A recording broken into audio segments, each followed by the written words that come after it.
Women expect their partners to know what's going on and take care of them, and those expectations can be tremendous. Being with women taught me the intensity of that sort of like double expectation. Know what I need intuitively and help me to emotionally regulate even when I don't know what I need.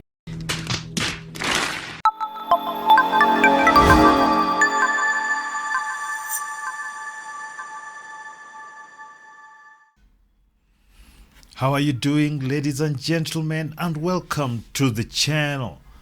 Now, there has been a number of instances where women, especially the ones who describe themselves as bisexual, have dated women specifically and found that what men complain about all the time is not actually fiction.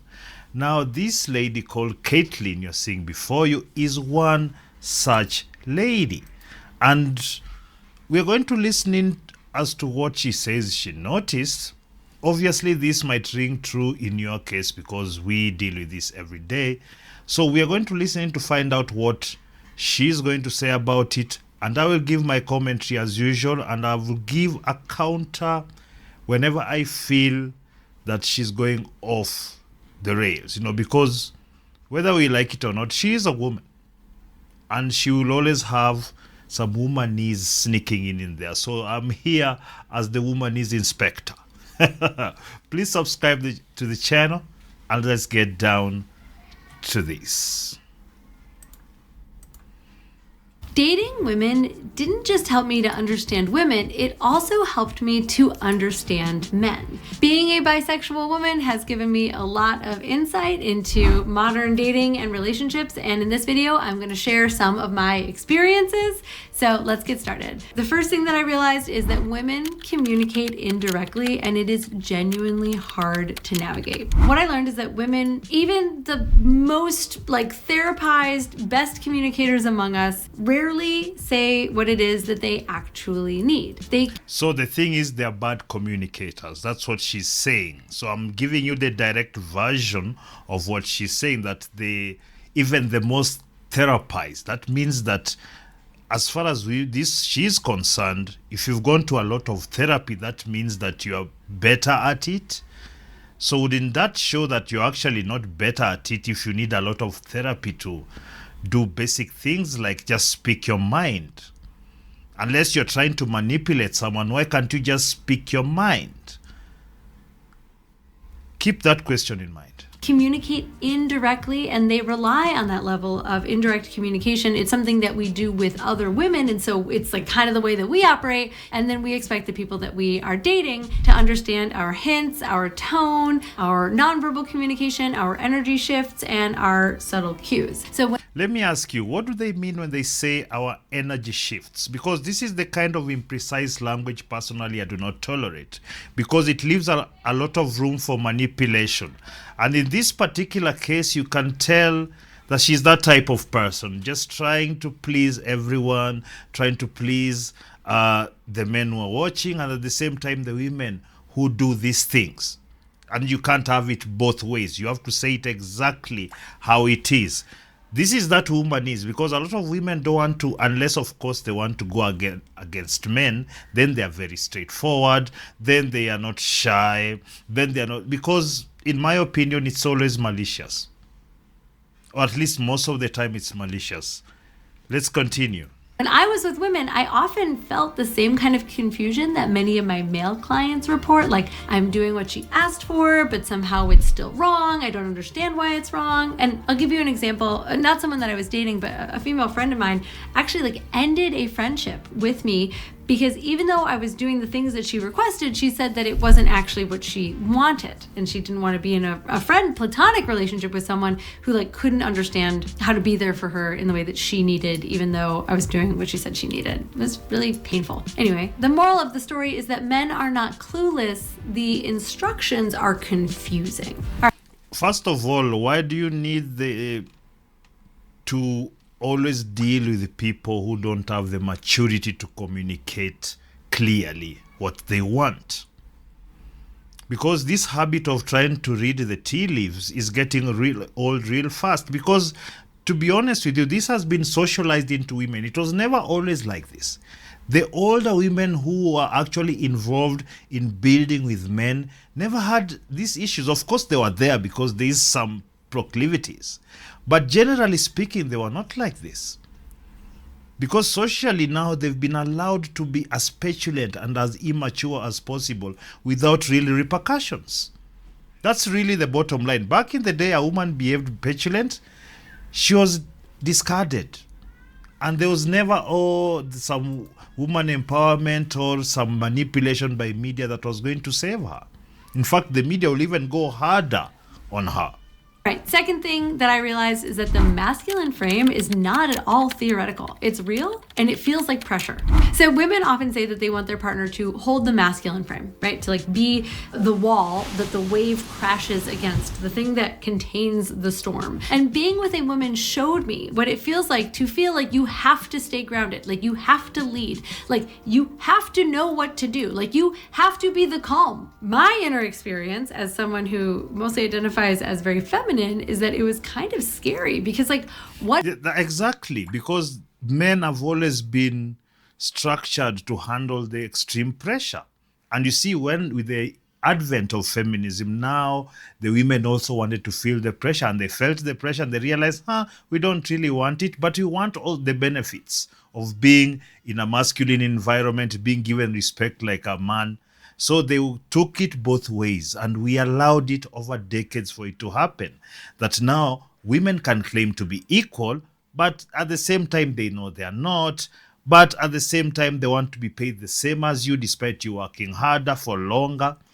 All these things we allowed as men. Let's be honest about it. We allowed, but you see, with the advent of the internet now, we're able to share this information so that the younger guys or the older guys that just been doing happy wife, happy life kind of scenario can get out of it, because they're not doing any good for the society.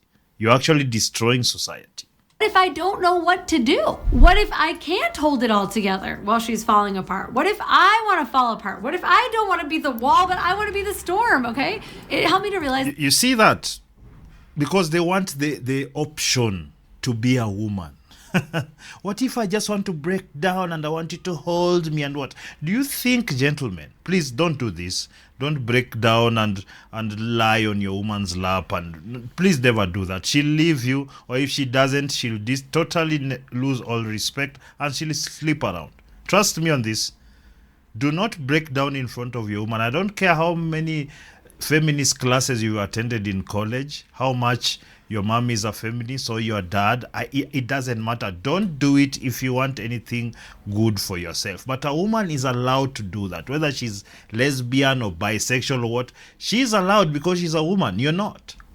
So never take this to heart. Don't behave like the woman if you want the outcomes that proper men get. Don't. The men are not weak. They've just been given an impossible job that doesn't come with any sort of instruction manual, and they're supposed to act all the time like they know exactly what they're doing. Exactly. Brings me to realization number 3.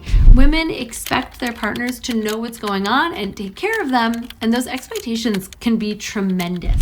Being with women taught me the intensity of that sort of like double expectation. Know what I need intuitively, and help me to emotionally regulate even when I don't know what I need. We often think about women as the caretakers in relationship, and that's fair. For the most part, women are conditioned to caretake, but we don't give men the credit that they deserve for the caretaking that they do. And I'm saying this also as a partner, as a female partner. Like I don't believe so. I don't think they're caretakers of anything. If she needs time to go crazy and do what, even sometimes biologically, the menstrual cycle just messes up with everything. She's on birth control. That's another addition where there's a lot of mental instability. So no, you're not the relationship or emotional regulators or whatever she wants to call it. No, we can see it practically. Because if we do not instill logic, what happens? This entire society is operating on emotions, because they are easier to do, because they don't need any follow-up to solve a problem. Just cry, emote, shout, and then you think that solves the problem. It's never solved the problem. So even if you're a man, you'll still have to come back and solve that problem, even if you cry about it. Do you understand? So the burden to solve the problem is never on the woman. Even if you want it to be, gentlemen, it's never going to be. And that's why you must lay down the gauntlet. You cannot allow people to disrespect you and your efforts and your masculinity. You see, this kind of talk, this is what is meant to lure gentlemen in. This soft language. No, I understand you, but you know this. I have these quirks as a woman. We understand women that way, and that's why we do not allow for them to do all the things that they want to do. By allow, I mean that if they do it, most of us who respect themselves will never touch them with a 10-foot pole. Simps would, the useless men, but the men they want, they won't touch them. So they have that conundrum. I can realize now that I've put my male partners in this situation where I want them to know what's going up with me and take care of me all at the same time. And this can make men feel like they can never get it right because they're supposed to know everything and hold everything simultaneously. Which brings me to the fourth realization that I had. Female arousal is complex. The first time that I was face to face with a vulva, even though I very much wanted to be there and had been trying to figure out how to have sex and get into a sexual situation with a woman for a long time, I felt a tremendous amount of pressure. And this is like, I have this body. I know all the parts. I'm a professional. Was I professional at that point? Yeah, I was a professional. I was a professional educator at that point. I understood everything I needed to understand in order to succeed, and I was still a little panicked because women's arousal is contextual. Women's bodies are sensitive. They do change day to day and week to week. There's a lot going on, and they often need a tremendous amount of presence and slowness and nuance, and it can feel like staring at a vulva is more like trying to crack a safe than it is. Now, gentlemen, this is the last point I'm going to talk to because this is one of those very manipulative tactics. Oh, woman is so soft and this and that, except they can sleep with 200 men. Except they can pack that aside and have as much promiscuous sex as they want. They want you who's receiving the dead insides at the end there to do extra work because they need the extra work to even feel a little arousal.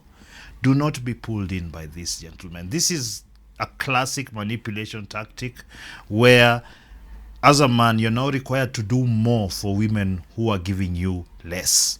For women who have degraded themselves for years. Now you're required to be the soft, gentle one and listen to her this way and allow her to have an open relationship here and do all these little experiments she wants to do because, yeah, it's all about her. Their bodies are this or that. You know, back in the day, it was never a concern of men whether a woman wants to orgasm or what. Personally, I go with that because, as you've heard, you can't really fix it all the time. It's this or that. It's different every day. It's that. You can't. If you're chasing that every day, no wonder they're cheating on you because this day she'll feel like you're the greatest guy on earth. The next day, it's the neighbor. The other day, some guy she saw in town. You can't do it. You can't do it. And I'm not going to be one of those guys who split hairs. If a woman likes you, she'll orgasm. It's simple as that. If she doesn't, she won't. That's the bottom line. So don't go around trying to overdo things just to please someone who doesn't like you, just wants you there as a wallet. And that's really the bottom line as far as this video is concerned. And I'm asking you to leave a comment down below. Tell me what you think about this video. Please leave the comment down below. Like the video, share the video. And of course, today, I don't know why this little logos came on my avatar. Thought I paid for that. Anyway, maybe I changed the account. I don't know. But I'm going to solve that out. But I do like doing it this way. It's actually quite interesting. I like looking at the avatar myself. Tell me what you think about that. At the same time, subscribe to the channel. And until next time, peace.